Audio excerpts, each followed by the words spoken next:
Everyone, good morning all of you. Welcome to the DJ vlog. કેમ છો બધા? Hope બધા મજામાં જશો અને બધાને મારા વ્લોગ જોવાની મજા આવતી જશે. તો જો તમને મારા વ્લોગ જોવાના ગમે તો બધાને કહેજો અને નહીં ગમે તો ફક્ત મને જ કહેજો.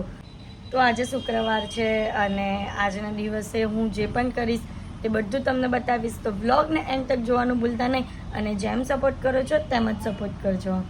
સો અત્યારે હું રેડી થઈ ગઈ છું અને હું જાઉં છું કામ માટે. મારું આજે એક શૂટ પણ છે, રોજનું મારું આજનું શૂટ પણ છે, એટલે ફટાફટ મેં જમવાનું મારું બનાવી દીધું છે. રાઈસ અને રાજમા ચાવલ તે પેક કરી લઈએ અને ઘરે જઈને જ આજે જમવું પડશે કારણ કે થોડું ઉતાવળ છે ત્યાં જવામાં અને બીજા પણ થોડા ઘણા કામ છે, એટલે ફટાફટ જમવાનાને પેક કરી લઈએ અને પછી જઈએ. તો અહીંયા રાજમા અને રાઈસનું પેકિંગ થઈ ગયું છે.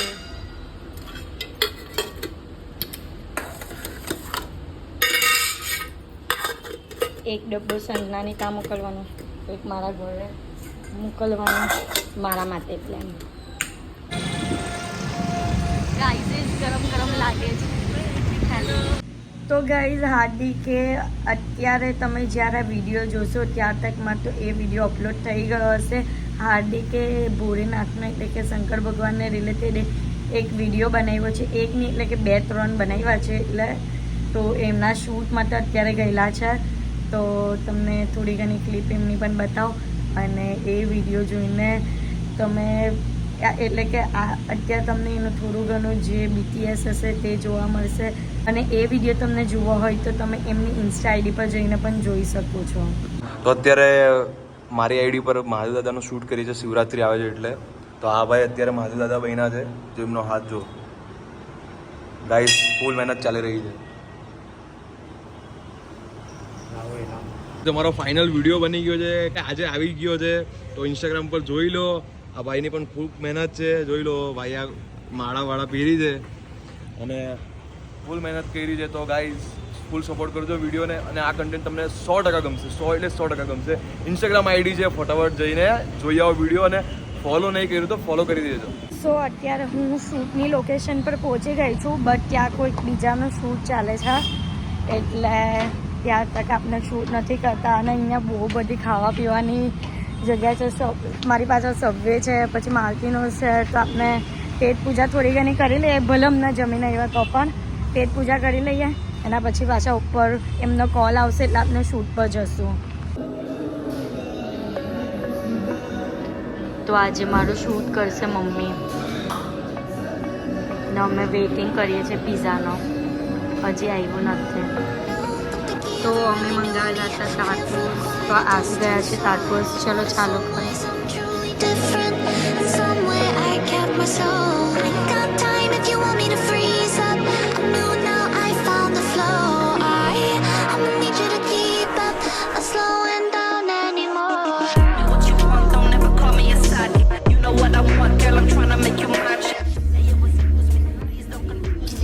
અહીંયા મારું શૂટ ચાલુ થઈ ગયું છે અને અત્યારે કપડાનું થોડું સેટિંગ થાય છે. તો અહીંયા પ્રી વેડિંગ માટેના કપડાં પણ છે અને મેં પ્રી વેડિંગ માટેના જ આઉટફિટ પહેરેલું છે. તો હવે શૂટ કરીએ.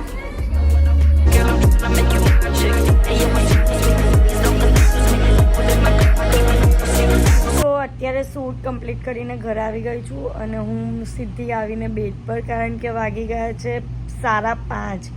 હું ગઈ હતી 1 વાગ્યાની બહાર છું અને અત્યારે 5:30 ઘરે આવી છું અને બહુ જ થાકી ગઈ છું.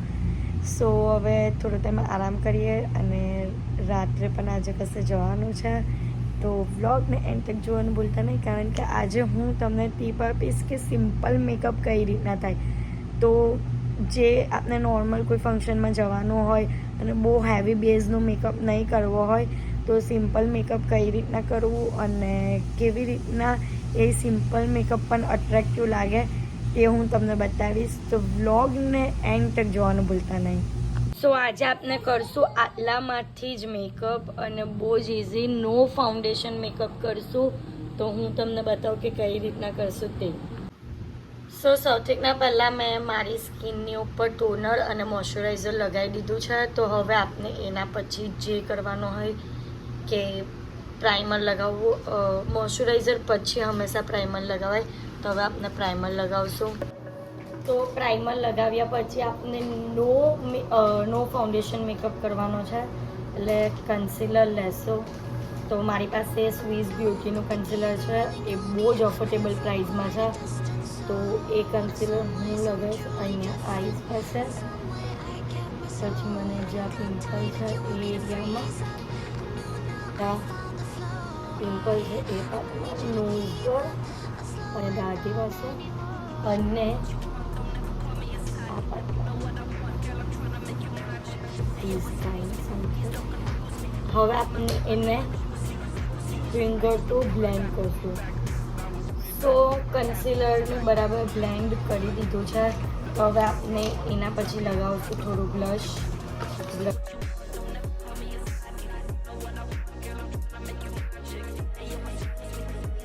સો કન્સીલરના ઉપર જ હું બ્લશ કર્યું છે.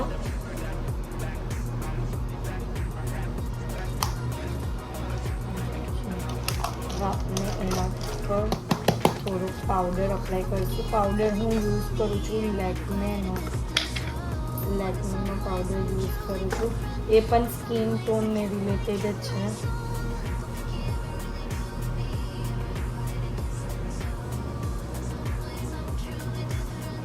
હવે આપણે કન્સીલરને પ્રોપરલી સેટ કરીશું. એક્સ્ટ્રા પાવડરને આપણે રબ કરી દઈશું.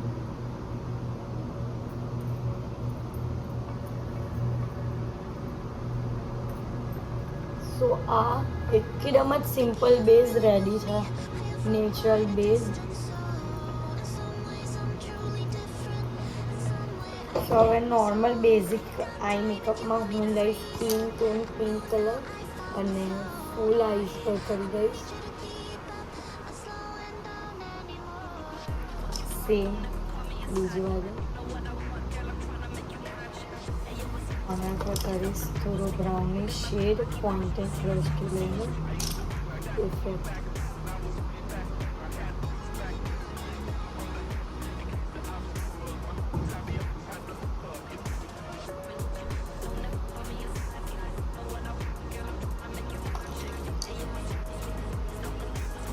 અને લાસ્ટમાં ગ્લિટર.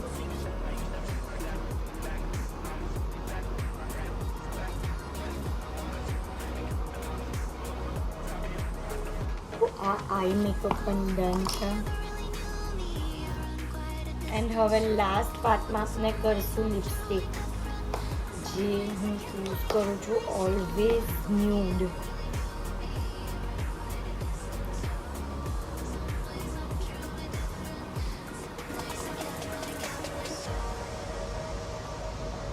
સો લિપસ્ટિક પણ ડન છે. તો આ છે ફૂલ મેકઅપ, સિમ્પલ અને કોઈ પણ ફંક્શનમાં ચાલી રહી એ ટાઈપનું મેકઅપ. તો મેકઅપને મેં ચેન્જ નથી કર્યું, મેં મારો આઉટફિટ ચેન્જ કરી દીધો છે. બટ એ આ આઉટફિટ સાથે પણ મારો મેકઅપ મેચ થઈ જાય છે, એટલે જ આ લાઇટ બેઝ મેકઅપ કર્યો છે કે કોઈ પણ આઉટફિટ સાથે મેચઅપ થઈ જાય. અને નો ફાઉન્ડેશન મેકઅપ છે તો જરૂરથી ટ્રાય કરજો. બિકોઝ મારે જ્યારે કશે ઉતાવળમાં જવાનું હોય કે જલ્દી હોય મને અને ટાઈમ નહીં હોય મેકઅપ કરવા માટે, તો હું આ જ ટાઈપનો બેઝિક મેકઅપ કરું છું. અને તમે જોઈ શકો છો, મારા આઈ મેકઅપ પણ જોઈ શકો છો, સિમ્પલ અને ગુડ. સો અત્યારે અમે લોકો બેબી શાવરના પ્રોગ્રામમાં આવી ગયા છીએ અને અહીંયા હવે અમે લોકો જશું અને અમને પણ ચોકલેટ મળશે. તો આજ રાતના ડિનરમાં છે પનીરનું શાક, પૂરી, કરી, રાઈસ, ફ્રાયમ્સ, ભીંડાનું શાક અને શ્રીખંડ. સો ગાઈઝ અત્યારે હું ઘરે આવી ગઈ છું. તો આજના માટે આટલું જ. તો તમને મારો આજનો વ્લોગ ગમ્યો હોય તો લાઇક, શેર એન્ડ સબસ્ક્રાઈબ કરવાનું ભૂલતા નહીં. અને જેમ સપોર્ટ કરો છો તેમ જ સપોર્ટ કરજો. Love you guys, by.